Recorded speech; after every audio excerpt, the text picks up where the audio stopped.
hello, how are you doing? So let me just check that everything is here and I can see your comments.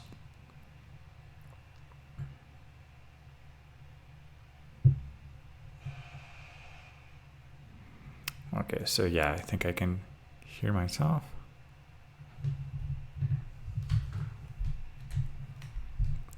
How are you all doing? Let me just check here.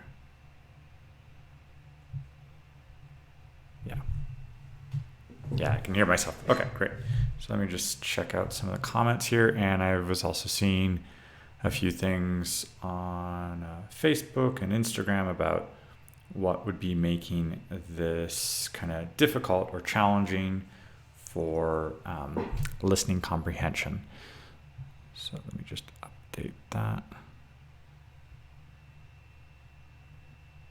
And I think we're here live. And so a few comments that I saw so far was about the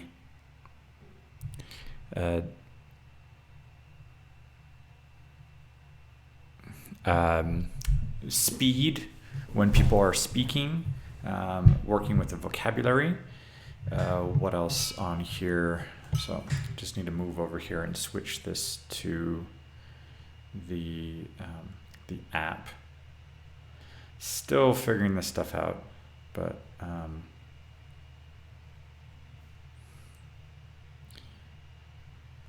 and another one was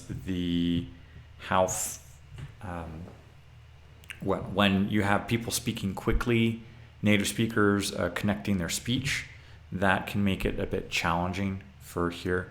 So just noticing some comments here, and also a few things that people mentioned on Instagram. Let me just read a couple of those messages and then I'll get to looking over here on directly on YouTube. So a few comments here is the vocabulary, the quickness of speaking, not knowing words and expressions that are used when people are speaking, liaisons, that's usually in French, that's part of connected speech, contractions, and maybe not having a transcript, especially when you're in a conversation with a native speaker. So let me go over to directly here on YouTube. I think I need like 3 screens to get all of this stuff working. And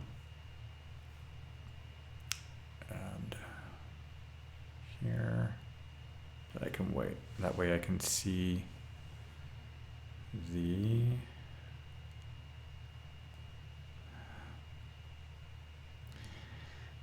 so your patience here. I appreciate this because sometimes getting all these devices working at the same time, they don't always want to do that correctly.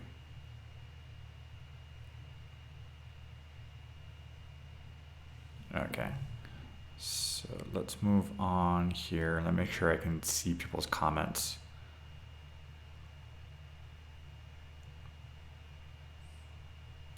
That still wants to load in the browser and not in the device. Okay. Why does it do that? Sorry here. I will get a chance to check your messages in a second here. Okay.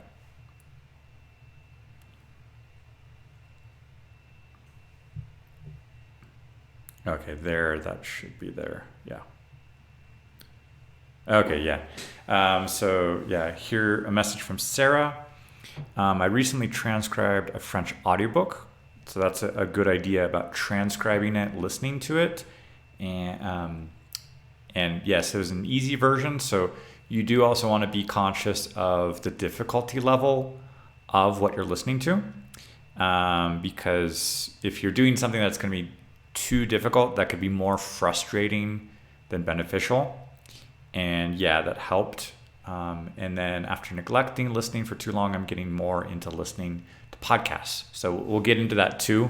Podcasts can be a great way to use enjoyable content, things that you're interested in, that you have. We'll keep that over here and let's get into this. So yeah, these starts of all the stuff, getting messages, tech setup, usually can just take a moment. And I want to make sure I can still hear myself.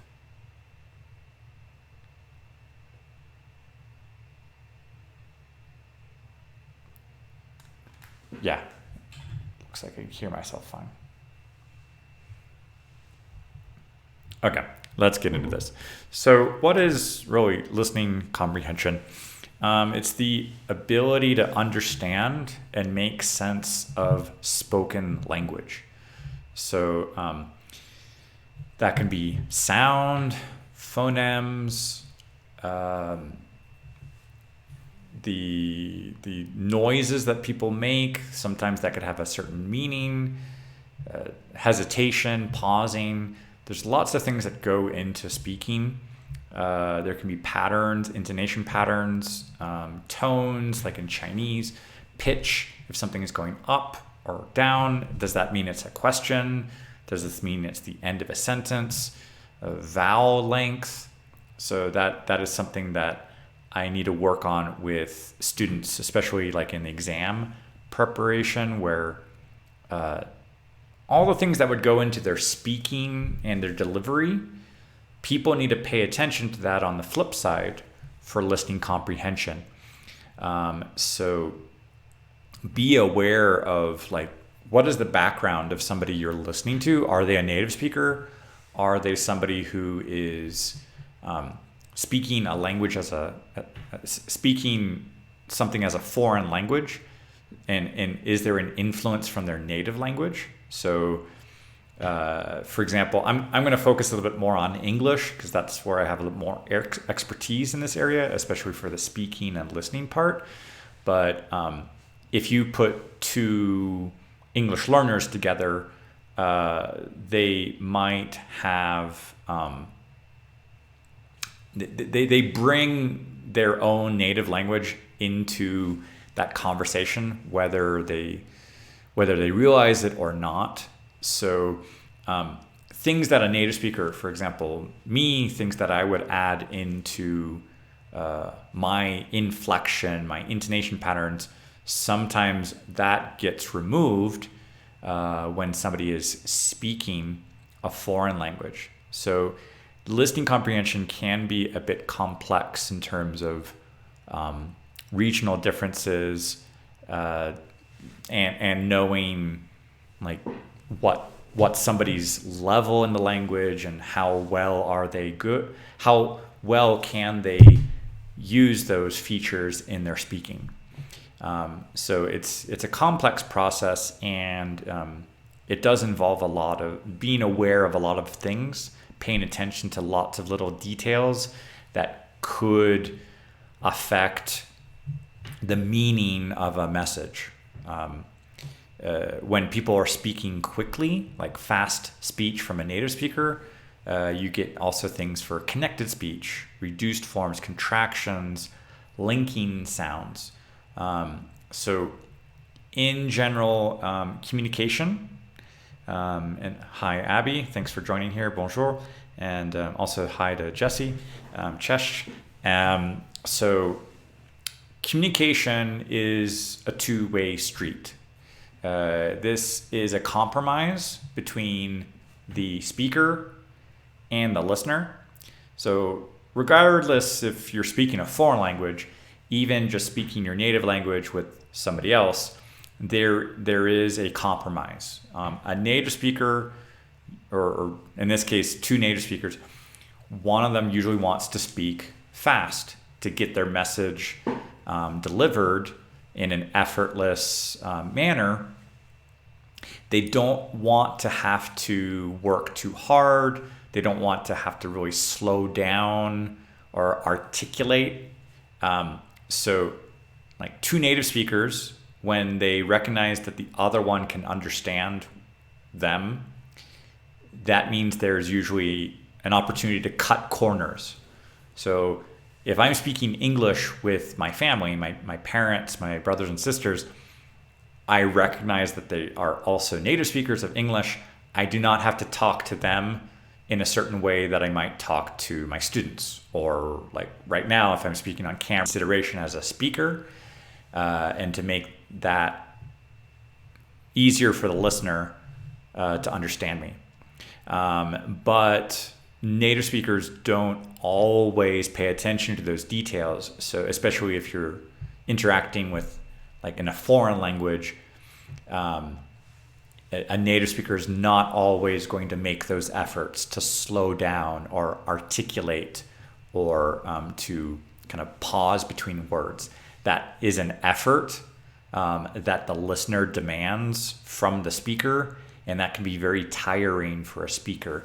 If I had to really slow down and articulate every single word that I'm saying, I'm going to get tired after a short time doing that. So the speaker will try to cut corners when possible, but the listener is probably going to be demanding on, please make those efforts, please articulate, please do not use contracted speech, slow down. But there's a compromise there of what can be tolerated for the listener, and what is causing a big effort on the part of the speaker. So as a listener, what is going to make this also difficult is that native speakers are not, perfect. You can maybe hear me right now thinking and speaking and maybe making false starts, or getting halfway down a sentence and then trying to realize that, okay, what I just said, maybe it didn't make sense. I need to rephrase that, start over again. So that's another complex part about listening comprehension, is that the person you're listening to may not know what their message is until they're saying it, and they are fixing it as they're delivering it. So the sound, it's there to deliver meaning, but that meaning can evolve as you're hearing it. So this is a little bit different from listening to actors on a TV show or in a movie where they have rehearsed their lines. Even if the speech might sound improvised, that might actually be a technique to make it look like it's a real conversation, but those lines might be rehearsed. So it's good to balance what you're listening to of natural, spontaneous speech that might be in a podcast interview, an interview on a YouTube channel, or on the news, or let's say I've been watching some recently these political debates in the United States. So there people get a question and then they are delivering their answer immediately, and they're thinking and speaking at the same time. It might not be perfect. So there might be background noise. That can also be very challenging. I've been in very many situations where you're at a bar, you're at a restaurant, maybe it's a loud, crowded restaurant, or there's lots of really loud background music, and that can really make it challenging to be in a conversation in a foreign language, trying to pay attention to all these little details that you would maybe be struggling to notice without any background noise. So adding in loud music or background chatter, that can make it a little bit harder, a little bit more difficult at first. So I recognize that can be a little frustrating in a dinner party, or let's say with maybe a language exchange partner or somebody in a cafe. Sometimes whoever's listening comprehension skills are a little weaker, they might just sit there kind of nodding and smiling while the other person does more speaking. You can also get native speakers or people who might not be really articulating what they're saying. It can be maybe a bit sloppy, a bit lazy. That can also complicate things a little bit. So all of the things that would go into speech and pronunciation, clear pronunciation, these on the flip side make listening comprehension either harder or easier to deal with. So what do you do? How do you work on this? So one of these approaches is comprehensible input. For example, what Sarah was mentioning here about working on transcribing an audiobook. Hopefully this is in a range that might be about just above her level, and trying to make sure that there's probably about 60-80% comprehension. Give yourself credit for what you understand, and it's not too difficult where you're going to be more frustrated or overwhelmed. You want to be positioning the audio where you're understanding most of it. You also want to enjoy it and have a purpose for listening to that information, because if it's something that you don't care about, your brain is probably going to kind of shut off, disengage from it, and start getting distracted or wandering and thinking about other things. Many people with the listening comprehension will set too high of a standard of what is successful comprehension. Does it mean understanding every single word that is spoken? And in terms of communication, where people throw around some numbers and saying that there's the body language, the gestures, the facial expressions, the posture, that can account for probably about like 2/3 of communication. So if you're watching a foreign film and you have the audio turned off, chances are you could interpret what's on the screen. Do the people look happy? Do they look angry? Do they look sad? So those are some details that are really important when you can observe a person in front of you or in a movie or TV show, and don't neglect that information. And sometimes when people are too busy looking at subtitles on the bottom of the screen, they're not paying attention to the actor or the body language, and that's unfortunate because you're losing a lot of information there. Most people would associate listening comprehension with just what your ears are doing, but it's also important to realize what your eyes are observing. Your ears are trying to collaborate and try to validate what they see, that it's congruent and that this matches. So the voice, how the tone, if somebody sounds happy, sounds angry, or sounds sad, pay attention to their voice as well. And the body language and the voice should be in congruence, and those two combined are going to give you probably about 80 to 90% of a message. And that sound of the voice, the body language, those two work together for a lot of communication. And the actual words that you're listening to, those specific sounds, it's really just like the icing on the cake for extra detail. But you should, in a context where you can see and hear, don't neglect what you see. That is very important for communication. Most students, I think, would set a target for listening comprehension on only the words themselves, and that's a very small target.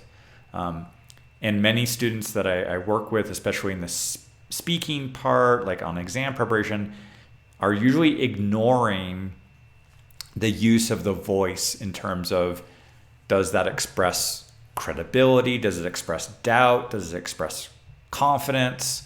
Hesitation, and there are exams, for example, the TOEFL, where there are questions based on why did somebody say it this way? Like, oh, really? Oh, really? Oh, really? So the inflections, those changes in delivery can affect the meaning. And even though on the page it might be the same words, but they can be delivered in multiple ways. And that's going to be important for listening comprehension. It's not just reading the words in the script or in the subtitles, and that's your only interpretation. You do need to pay attention to what are they doing with their voice, what is their body language, how do those go together. So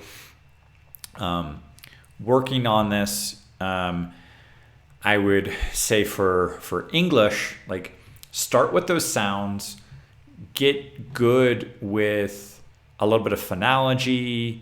What are these kind of consonant sounds? What's a phoneme? What are the typical combinations in the language? Are there minimal pairs? That's getting into like the small details to recognize what's there. Be aware of those things. I don't expect people to become experts in them, but that kind of information can be helpful. I'm going to move off the slide very quickly because I know it's going to get distracting looking at this thing scrolling back and forth. But just to let you know, for example, there are many of these other languages you can know like what to expect, what is possible in terms of pronunciation. Are there patterns, are there sounds that native speakers will be using? And perhaps even native speakers might not be aware of all these details. Like I, as a native speaker and as a teacher, I might not have noticed these things that I'm doing subconsciously, and how they could be affecting aware of these things. So do a lot of observation, imitate what you hear, mimic it, shadow it. When I'm telling students to work on their intonation patterns in English, I encourage them to kind of practice these things with their mouth closed. So if I said something like, hello, how are you? I would try to get my students to encourage them to try repeating that with their mouth closed for like humming and go,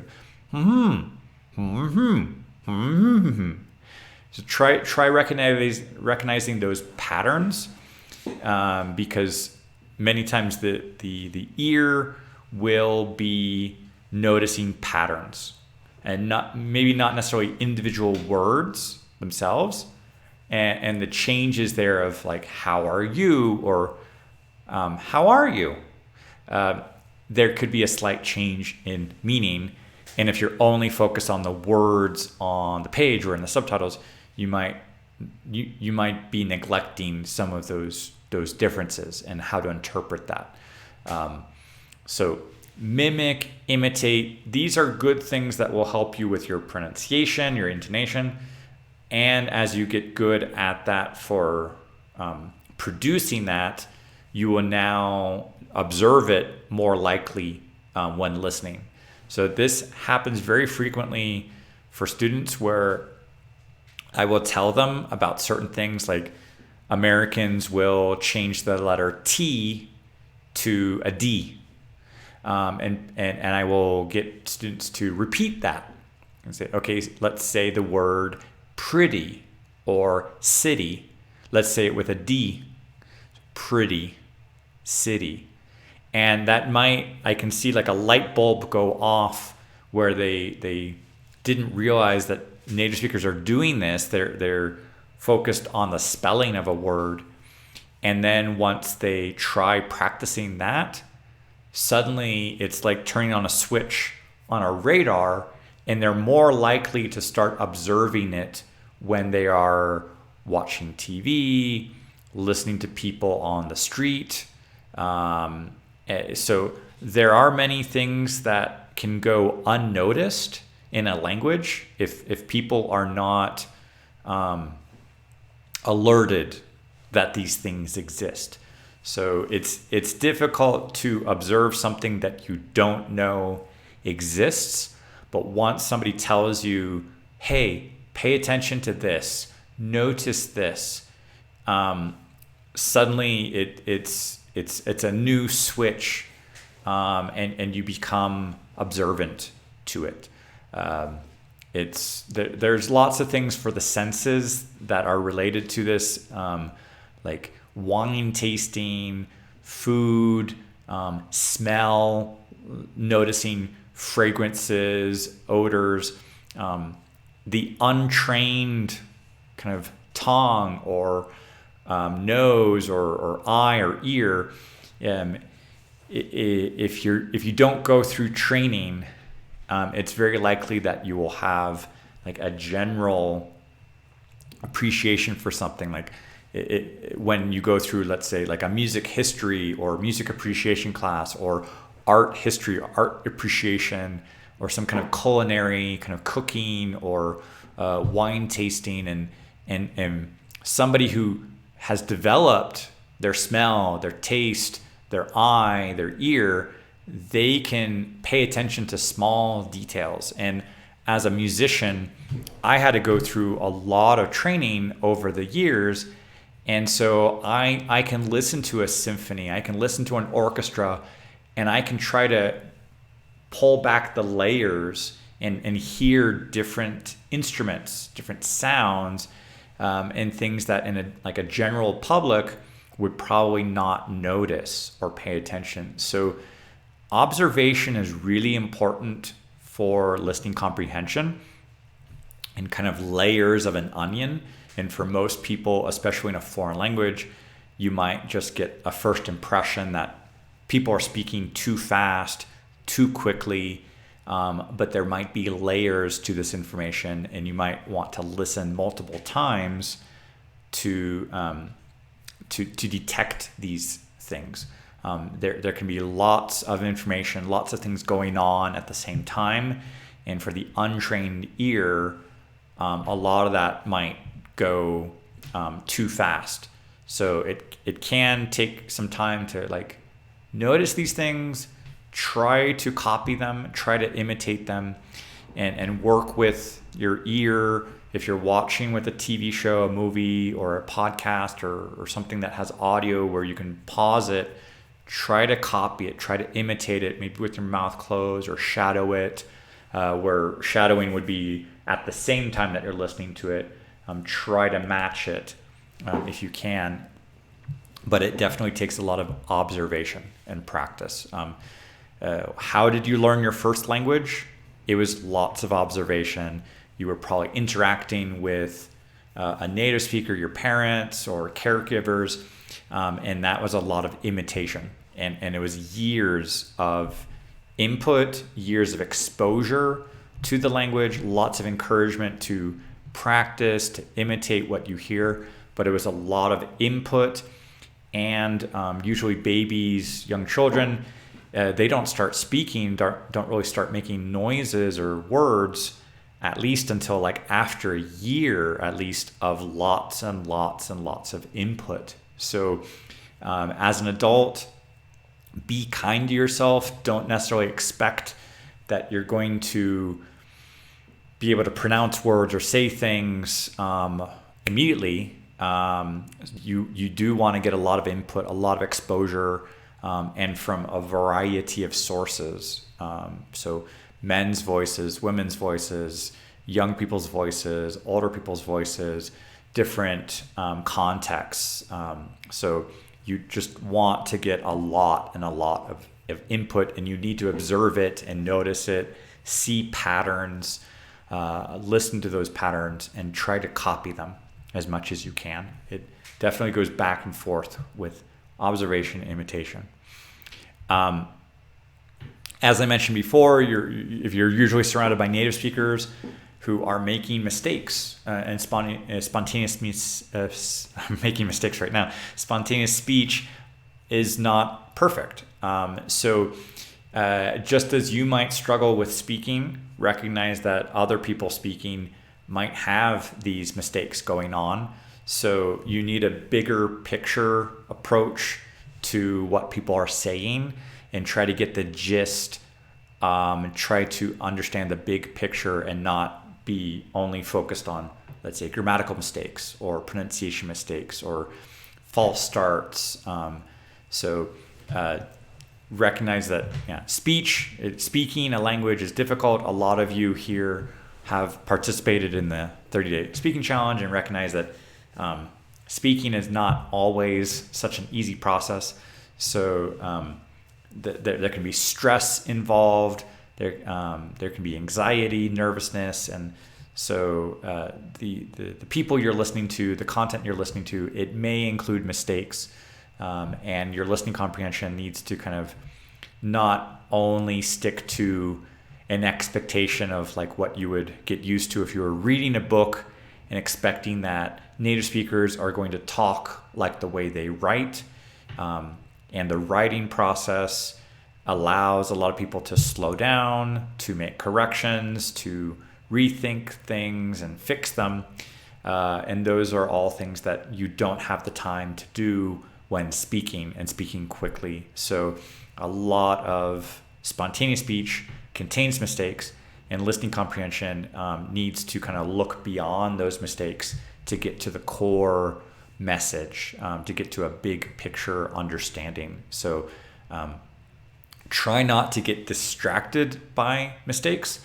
And I would say a lot of learners, when they're getting started, they expect native speakers to be perfect or to expect them to never make mistakes. And that's just kind of not reasonable or not kind of logical. And I think a lot of us who work in the speaking challenge recognize that, well, maybe in our native languages, we also make mistakes, but for some reason when we're speaking a foreign language, we hold ourselves to such a high standard that we don't want to make mistakes. So I do encourage a lot of people to kind of get comfortable with making mistakes and also be tolerant, be patient with the fact that you might get native speakers making mistakes, maybe due to stress or anxiety or fatigue or anything.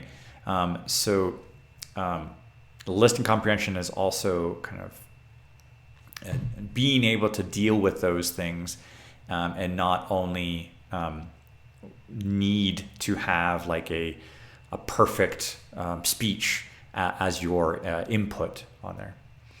Let me see a comment here from Annette. Like, what do you think about Steve's comment and the approach to like speaking via extensive listening and reading?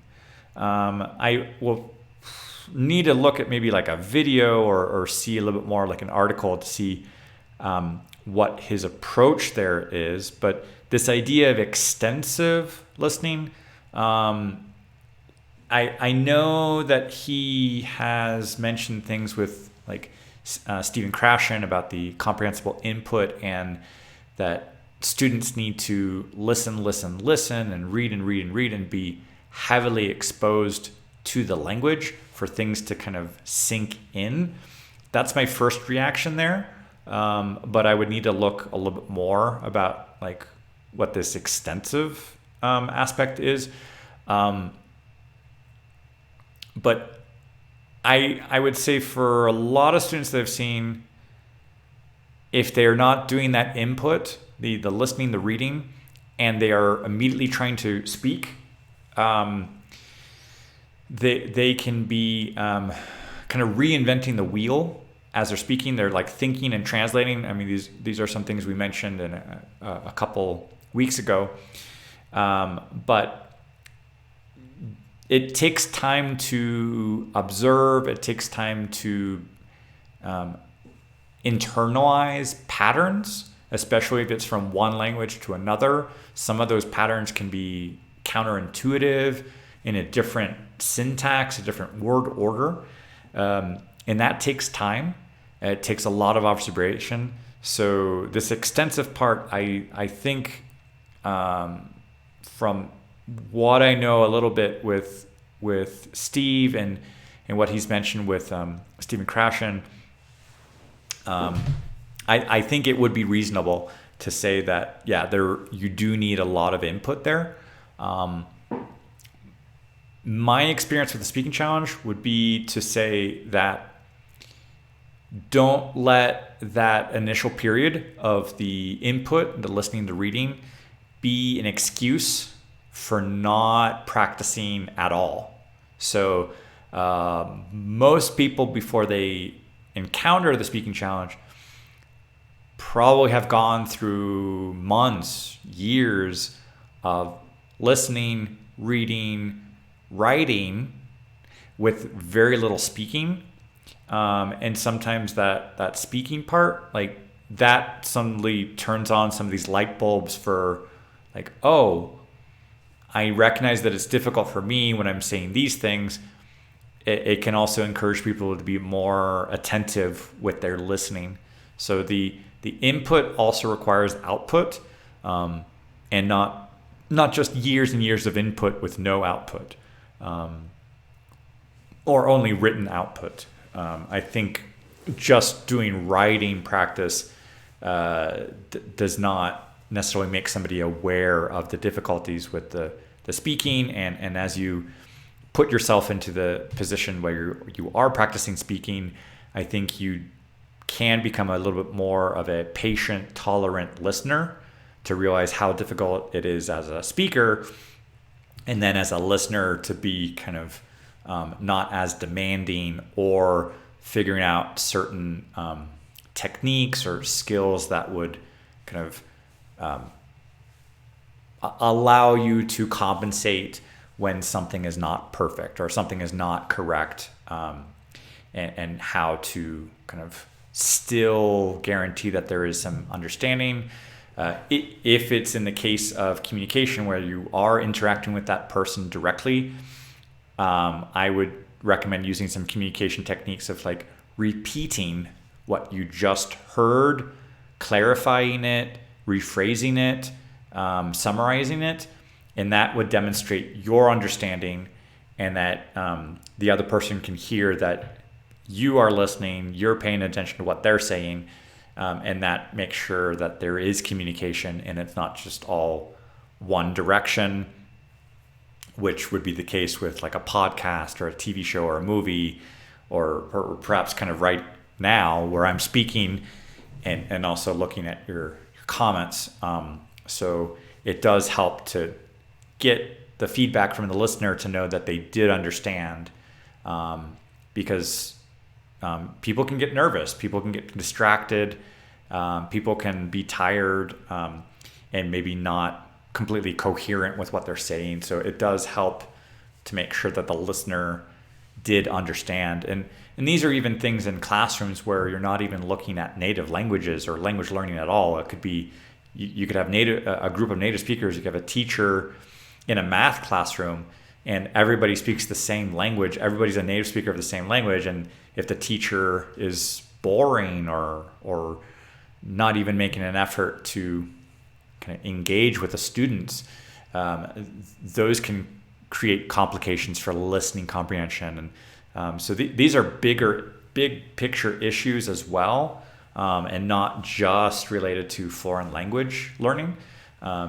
So try to be aware of those things that go on, even like outside of the foreign language environment, where it's just kids in a classroom and learning any subject, and are they being listened to, or in a work environment where people are listening to each other.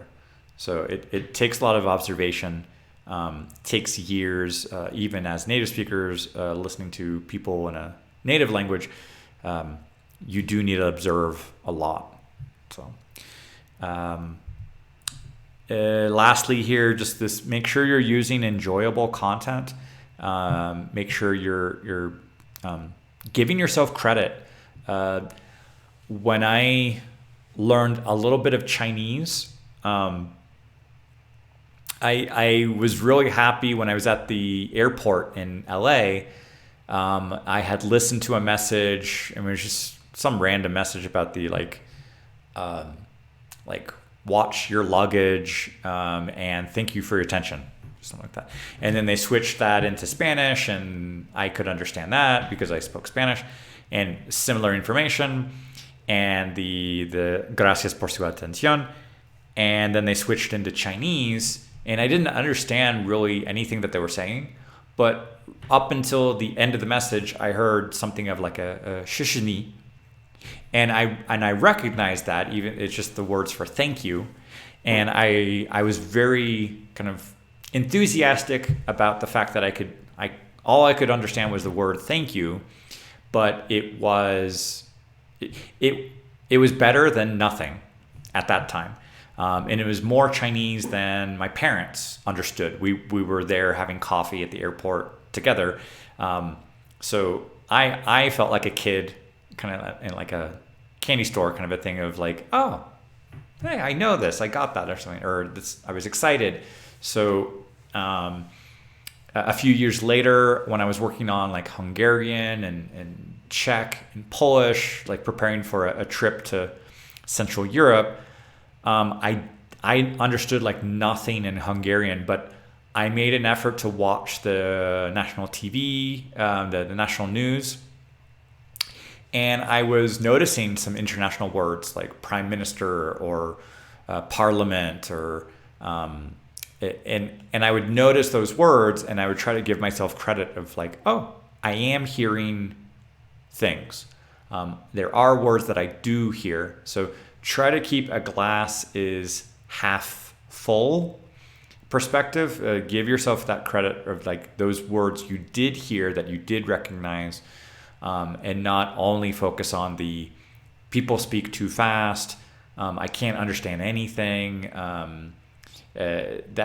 That will lead a lot more to frustration and a sense of overwhelm, and then a sense of like I'm not making any progress whatsoever. So you do want to focus more on the things you are understanding, and that's why like the comprehensible input part of finding a suitable level where the content is not too difficult and too overwhelming. So it does give you a motivation to want to continue with it and continue practicing with it. You do want to have this enjoyable content, that it's a TV show, a movie, a podcast, a YouTube channel, whatever your favorite source of kind of listening material is. You want to look forward to that process. You don't want it to be a chore, a task, something that's painful or annoying or just boring that's going to put you to sleep. You want to be looking forward to it, anticipating it, enjoying it. So find content that you like, find things that are related to your hobbies, your interests, and work on those kinds of things. Work with things that you would likely understand, definitely give yourself credit for that part of the enjoying it, and just make sure you're practicing as much as you can. I've noticed with the speaking challenge where I've gotten into something of a strange situation where like I am speaking, I am working on the speaking skills, and sometimes if somebody speaks back to me, I might not understand them. So lately I have had some Russian students where they will get a little tongue-tied in English, and they know that I speak Russian, but sometimes they'll say, oh, can I just say this in Russian? And they will just, and then I realize like, okay, I need to keep working on my listening skills, because some of those words I just really did not catch, and I have to ask them to slow down.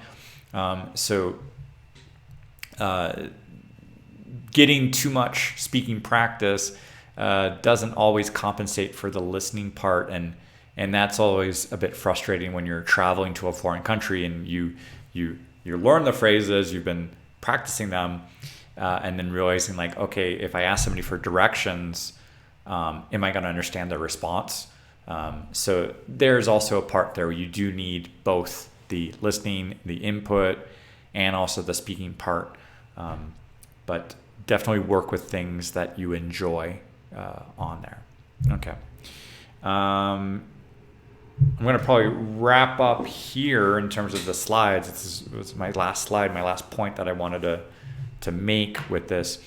But are there any other comments, questions here, things that I didn't mention? And so there were some comments there at the beginning about like vocabulary and not knowing words, but in that case, in a similar case for reading comprehension, where you do want to get comprehensible input, where you're reading around your level, and there could be new words that you don't know. Humans are we're geared towards learning new information and looking for context clues. So if you hear a new word, it's not the end of the world, but try to use the context and see if you can hear it, recognize how it might be spelled, or recognize how it might be pronounced. If you can interact with this person, try to repeat the word back to them. So that's a little bit of kind of oral tradition, and realizing that like you might hear a word, you might say it back to somebody might confirm it to you, you might not see it written, and this information might still be just spoken and you can listen to it. I had a strange situation where I was in Washington, D.C. I had a free day between a flight, and I wanted to go down to the National Mall where the Lincoln Memorial is, the Washington Monument, and the White House, and the Capitol Hill. I wanted to go down to that area.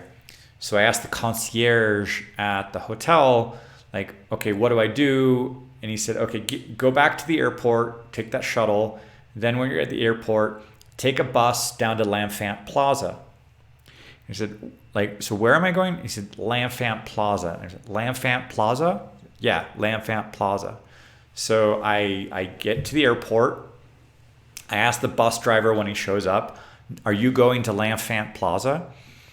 And he just kind of shrugs or nods his head like, yeah. So I get on the bus, and it's not until I get all the way down to L'Enfant Plaza that I see it written.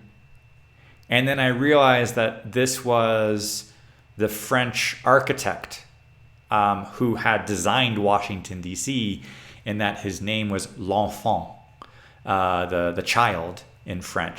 But because I had asked this concierge and I'd been speaking and I'd listened to him and I repeated what he had said and then the person on the bus, I just repeated what the concierge had said, but I had never seen this written down. So, but I'm pretty sure if I had seen it written and I had told people like, excuse me, are you going to L'Enfant Plaza? Maybe the bus driver might not have understood me because I would have been using a non-local pronunciation. So sometimes seeing how something is written and how locals might pronounce it differently, that can sometimes be a problem. But this whole thing of like, how do you pronounce something, what's correct? There are even cases like in New York where you have the street Houston, and in Texas you have the city of Houston. And so a lot of people who are in New York, they might pronounce that Houston, and then locals would say, no, it's not Houston, it's Houston. So you can get into some difficulties there where you hear a word, you can repeat it, and sometimes you might not know how it's spelled. So yeah, listening, pronunciation, writing, speaking, these are all really complex parts of the language learning process, but kind of they turn into anecdotes sometimes, but just realize that for a long part of humanity, we didn't have writing. We didn't have written documents. So a lot of people had to work with sound, listening comprehension, so that there was nothing written. There was no written record. So for a long part of language learning, we've only been working with sound.